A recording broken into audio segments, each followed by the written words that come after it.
Salve, salve galera, eu sou o Denis Bufarin, seja muito bem-vindo a este canal. Bom, e hoje vamos falar sobre o nome de Jesus e aquela famosa frase que é usada até os dias de hoje, né? Em o nome do Senhor Jesus. Bom, então para começar, vamos deixar uma coisa bem claro, que na época que o anjo apareceu para Maria e disse que ela ficaria grávida e que era para dar o nome de Jesus, naquela época, naquele momento, o povo ele falava em aramaico. O hebraico só se falava dentro das sinagogas quando se fosse ler a Torá, ou as Escrituras, ou o Pentateuco. Quando se fosse falar de Deus, era uma língua religiosa, uma língua bíblica, só era falada dentro das sinagogas, que raramente era traduzido para o aramaico em Jerusalém e em Judá. Muitos acreditam que o nome Jesus ou do próprio Criador, do nosso Pai, eles devem ser em hebraico, no original.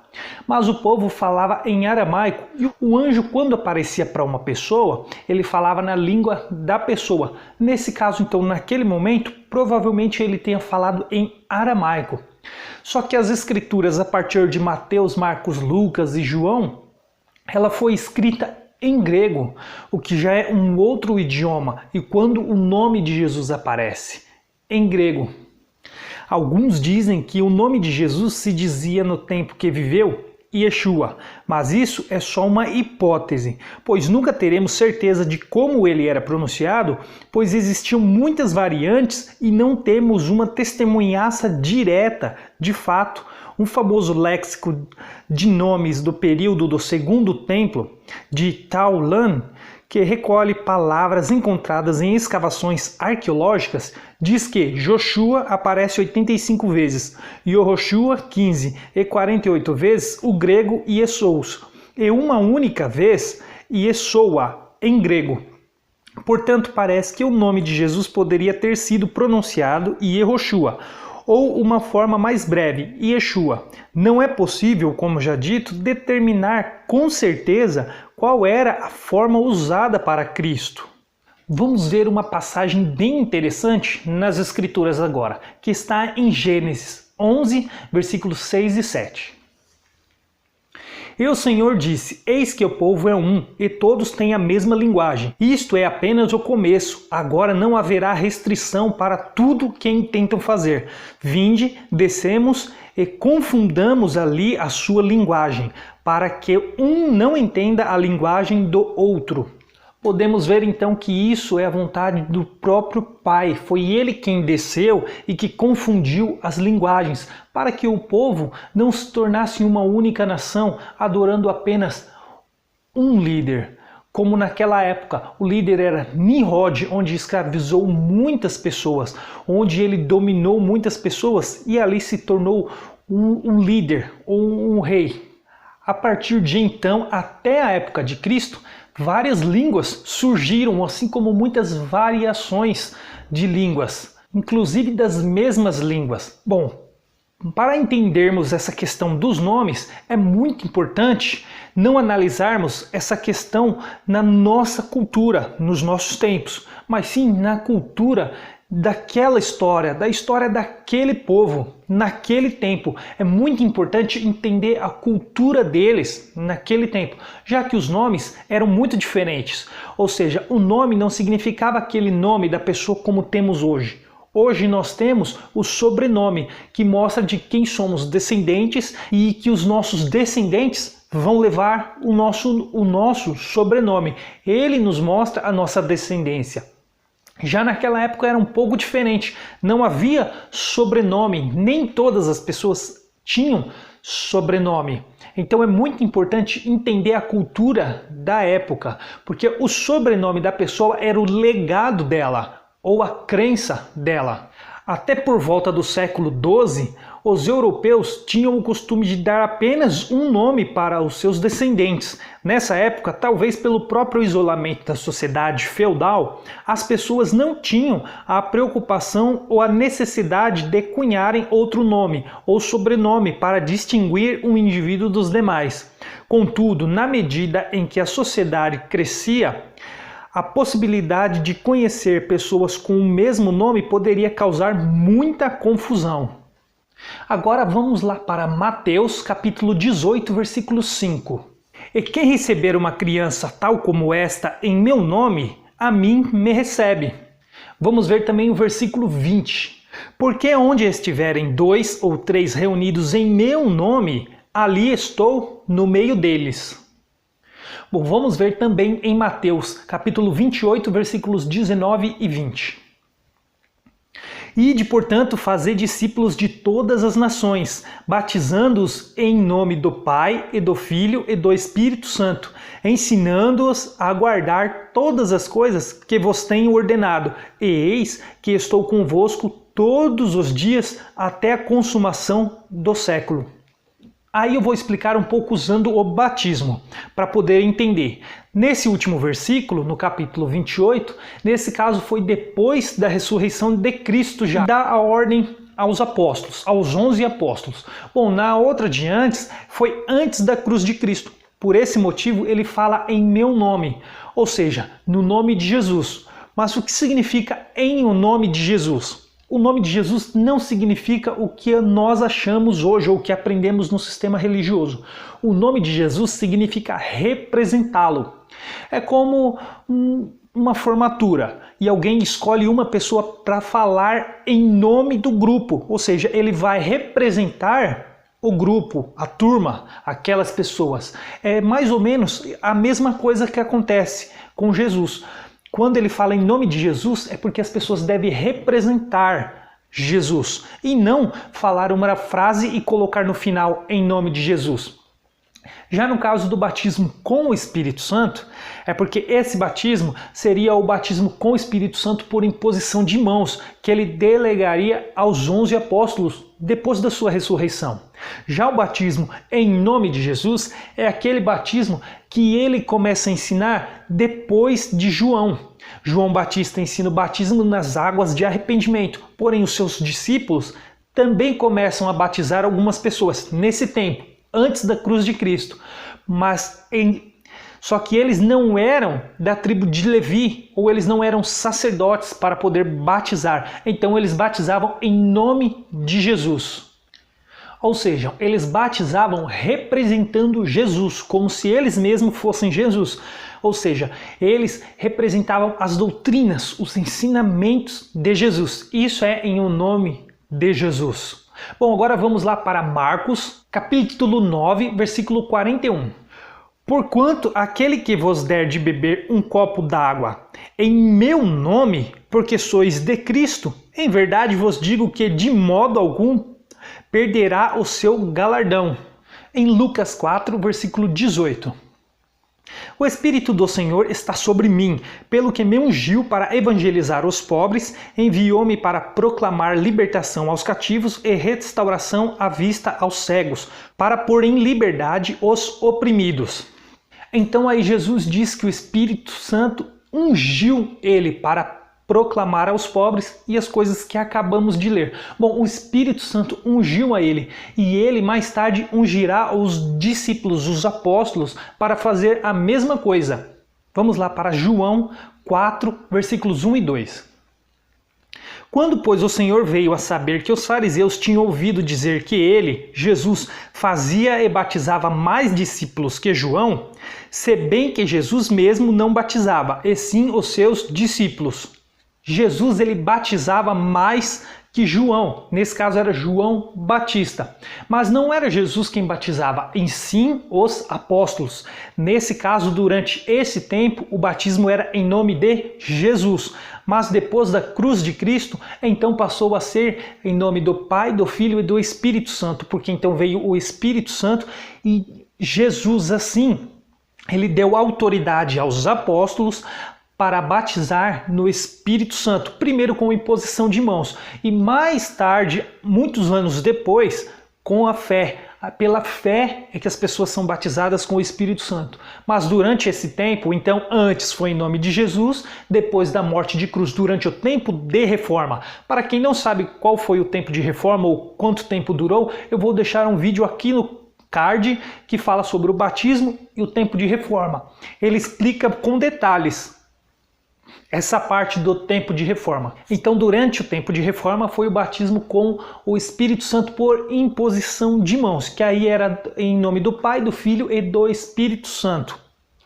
Muitos confundem os batismos, pois acham que devem batizar em nome de Jesus ou em nome do Pai, do Filho e do Espírito Santo. Muitos dizem que algumas pessoas são batizadas no nome errado, mas o problema é que não entende a cronologia, a ordem como aconteceu os fatos históricos nessa época. Em João 5,43 vamos ver o que Jesus fala.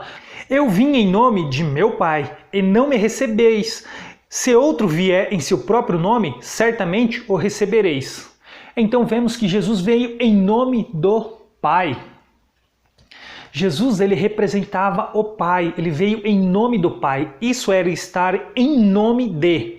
Ou seja, quando se diz em nome de Jesus, é aqueles a quem Jesus enviou, que devem estar no nome dele, representando Jesus, as doutrinas dele. Assim como Jesus estava em nome do Pai, Jesus veio representar as doutrinas, os ensinamentos do Pai para passar a nós, para escolher alguns apóstolos e discípulos para deixar com ele esses ensinamentos, para que eles passassem de gerações e gerações até chegar a nós. E nós devemos estar nessas mesmas doutrinas, representando a Jesus em nome dele, que ele veio em nome do Pai, representar o Pai.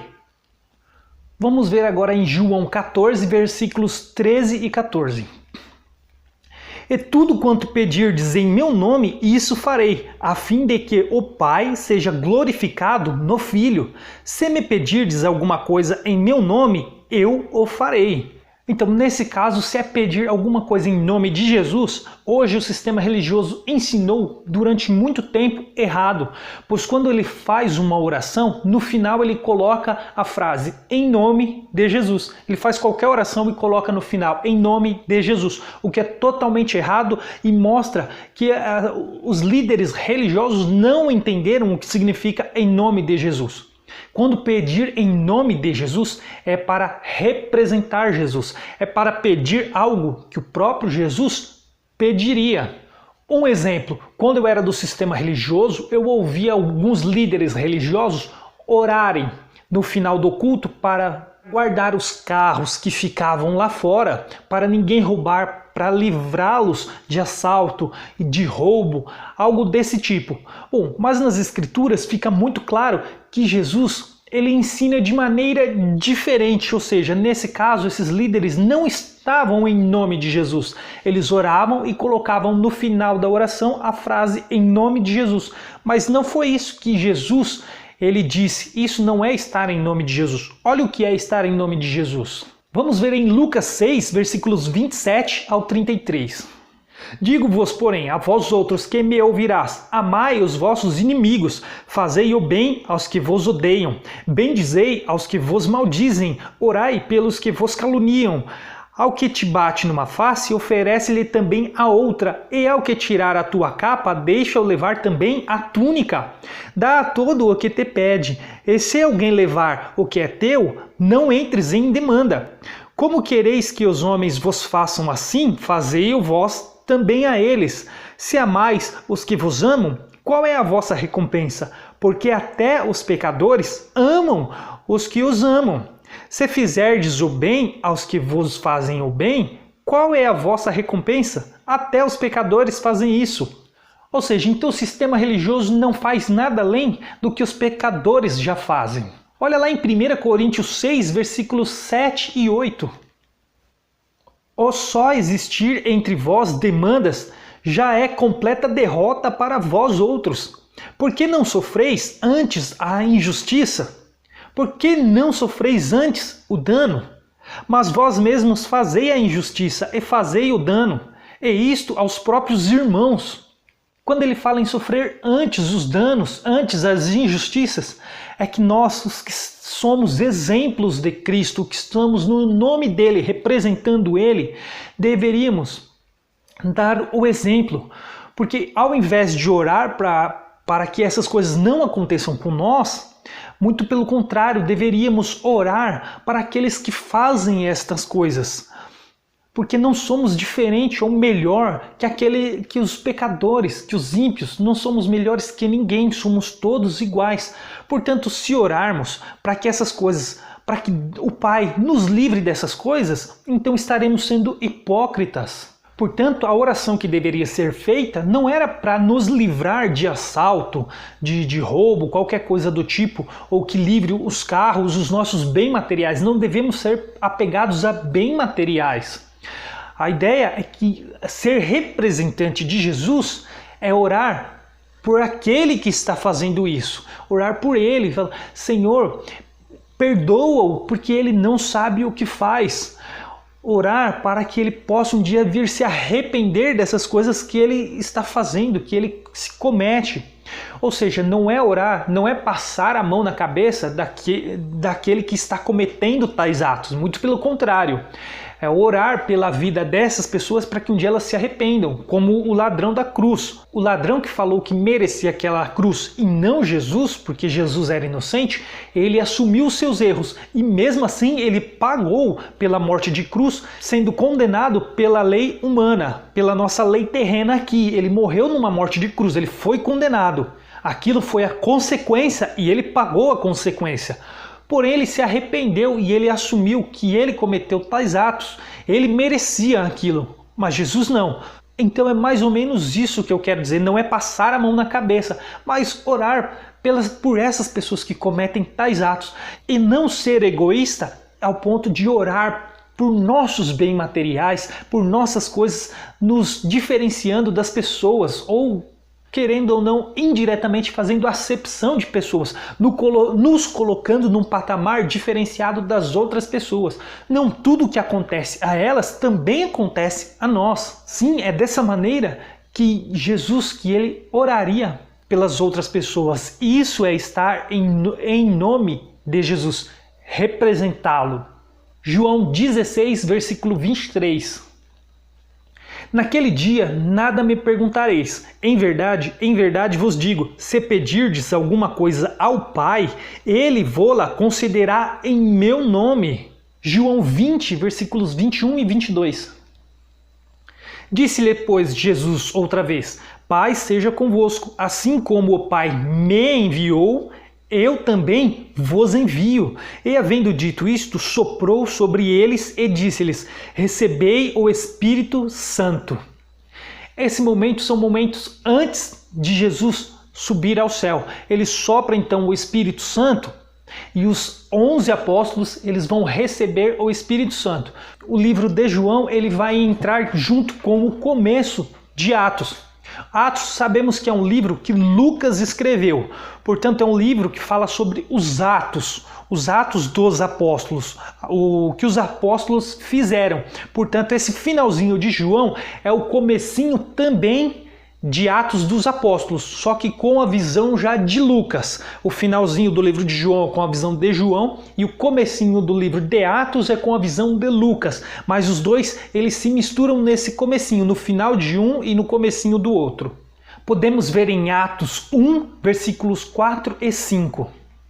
E comendo com eles, determinou-lhes que não se ausentassem de Jerusalém, mas que esperassem a promessa do Pai, a qual disse ele, de mim ouvistes, porque João na verdade batizou com água, mas vós sereis batizados com o Espírito Santo não muito depois destes dias. Então, pouco antes de Jesus subir ao céu, ele afirmou que os apóstolos eles receberiam o Espírito Santo não muito depois daqueles dias. Atos 4, do 7 ao 10. E pondo-os perante eles, os arguiram com que poder ou em que nome de quem fizeste isso? Então Pedro, cheio do Espírito Santo, lhes disse, autoridade do povo e anciãos, visto que hoje somos interrogados a propósito do benefício feito a um homem enfermo, o modo por que foi curado.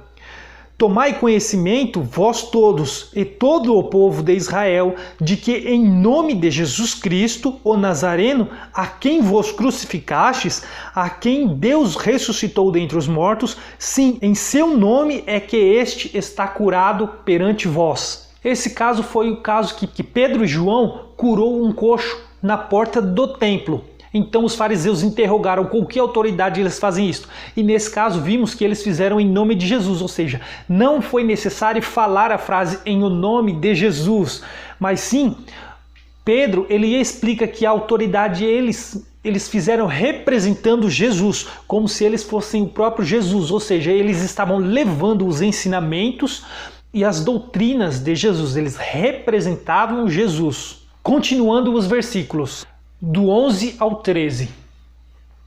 Este Jesus é pedra rejeitada por vós, os construtores, a qual se tornou a pedra angular. E não há salvação em nenhum outro, porque abaixo do céu não existe nenhum outro nome dado entre os homens, pelo qual importa que sejamos salvos. Ao verem a intrepidez de Pedro e João, sabendo que eram homens iletrados e incultos, admiraram-se e reconheceram que haviam eles estado com Jesus. Então os fariseus, ao ouvirem eles falarem, eles reconheceram que tanto João como Pedro, eles estiveram mesmo com Jesus. Só pelo modo deles agirem, pela doutrina deles, reconheceram que eles estiveram com Jesus. Isso é estar em nome de Jesus. As pessoas reconhecem Jesus naquele que está ensinando.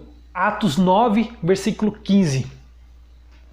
Mas o Senhor lhe disse: vai, porque este é para mim um instrumento escolhido para levar o meu nome perante os gentios e reis, bem como perante os filhos de Israel.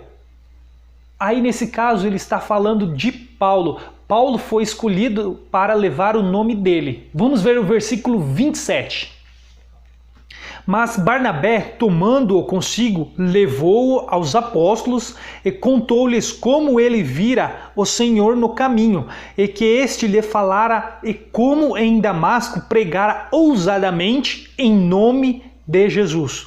Então Paulo ele começou a pregar sobre Jesus, a ensinar os ensinamentos de Jesus em seu nome, e não que ele pregava e no final de todas as frases que ele falava em nome de Jesus. Não, ele representava Jesus realmente, os ensinamentos, aquilo que Jesus passou para ele, ele começou a passar para as pessoas depois daquela visão no caminho de Damasco. 1 Coríntios 10. Rogo-vos, irmãos, pelo nome de nosso Senhor Jesus Cristo, que faleis todos a mesma coisa, e que não haja entre vós divisões, antes sejais inteiramente unidos, na mesma disposição mental e no mesmo parecer. Para estar no nome de Jesus, tem que ensinar as doutrinas dele, os ensinamentos dele, e estar no mesmo parecer, todos na mesma ideia. Não pode haver divisões. Um não pode ter um pensamento, o outro não pode ter outro, porque Jesus ele deu um único ensinamento, não deu vários. Como hoje existem várias instituições religiosas, vários líderes religiosos que às vezes um não concordam com o outro em algumas doutrinas. Vemos muitas instituições que ensinam coisas diferentes uma das outras. Ou seja, como esse versículo é bem claro, eles têm um pensamento, alguns têm outros, outros têm outros, e eles não se concordam entre si, abrindo assim várias denominações, ou seja, eles não estão em nome de Cristo, como vimos nesse versículo, pois todos têm que ter o mesmo pensamento, uma mesma doutrina, eles têm que estar unidos. 1 Coríntios capítulo 5, versículo 4. Em nome do Senhor Jesus, reunidos vós e o meu espírito, como o poder de Jesus, nosso Senhor. Então, quando ele diz reunidos vós e o meu espírito, ou seja, o espírito deles com o espírito de Paulo, reunidos em nome do Senhor. Como o próprio Jesus diz, onde estiverem 2 ou 3 reunidos em meu nome, ali eu estou. Então, o significado de em o nome de Jesus não é para colocar no final da frase, e sim representar Jesus. Voltando lá em Atos 19, versículo 13, vamos ver uma passagem muito interessante. E alguns judeus exorcistas ambulantes tentaram invocar o nome do Senhor Jesus sobre possessos e espíritos malignos, dizendo: esconjuro-vos por Jesus, a quem Paulo prega. Os que faziam isto eram 7 filhos de um judeu chamado Seva, sumo sacerdote. Mas o espírito maligno lhes respondeu: conheço Jesus e sei quem é Paulo, mas e vós, quem sois? Então aí vemos que aqueles judeus usaram o nome de Jesus, só que não deu certo, porque os espíritos maus, os demônios, eles não foram libertos por eles, pois eles apenas usaram o nome em si de Jesus. E eles não estavam no nome de Jesus, nas doutrinas de Jesus. Muitos acham que esse nome Jesus é um nome pagão criado por Constantino, mas essa não é bem a verdade. Na época de Constantino, ele dominava alguns povos e ele agregava a religiões daqueles povos que eles iam dominando, que Roma ia vencendo. Muitos tinham muitas religiões, muitos deuses, porém Constantino não conseguiu fazer com que o povo se desvencilhassem dessas religiões. Então ele agregava, ele então assim passou a criar um panteão onde haviam vários deuses, inclusive o deus Mitra, de uma religião que era muito cultuada pelos soldados romanos, onde o próprio apóstolo Paulo e Barnabé eles foram confundidos com esta religião. Portanto, eles cultuavam essas religiões e o que Constantino fez foi apenas dar o nome do deus Sol, Mitra, ele trocou para o nome de Jesus e assim o povo desde então vem fazendo rituais dessa religião, dessa doutrina em nome de Jesus, mas na verdade eles fazem em nome de Mitra. Foi isso que Constantino acabou fazendo. E Constantino jamais poderia ter inventado o nome Jesus, visto que naquela época, depois que as escrituras escritas em grego, veio então o latim. O latim acabou também dando origem ao português, mas não esse português que temos hoje, já que o Brasil ele foi invadido por Pedro Álvares Cabral em 1500 e depois disso sendo colonizado em 1532. A partir daí, então, começou a usar o idioma português aqui no Brasil. Depois disso, veio várias variações do idioma, foram criados outros idiomas, tanto que o nosso português é totalmente diferente do português de Portugal. E existem várias variações no próprio Brasil, nas regiões do Brasil, existem muitas variações, sendo diferente. Em cada estado há algumas variações, mudando muito o aspecto da fala do português. Portanto, as variações vêm desde o começo, desde o começo da separação de línguas da Torre de Babel até os dias de hoje. Mudou e sempre vai continuar mudando e sempre atualizando. Portanto, nunca, jamais vamos saber exatamente, 100% de certeza, qual é a pronúncia correta do nome de Jesus, tanto como do nome do Pai. Portanto, o nome Jesus não é um nome assim pagão, como dizem. Mas agora, o nome de Jesus, se você quer dizer o nome de Jesus, ou se você quer levar o nome de Jesus, esteja então na doutrina da graça, porque quem está na graça, na nova aliança e é filho de Deus, quem é filho carrega o sangue do Pai. Quem tem o sangue de Jesus carrega a doutrina, os ensinamentos de Jesus. Quem carrega os ensinamentos, as doutrinas de Jesus, carrega o nome de Jesus.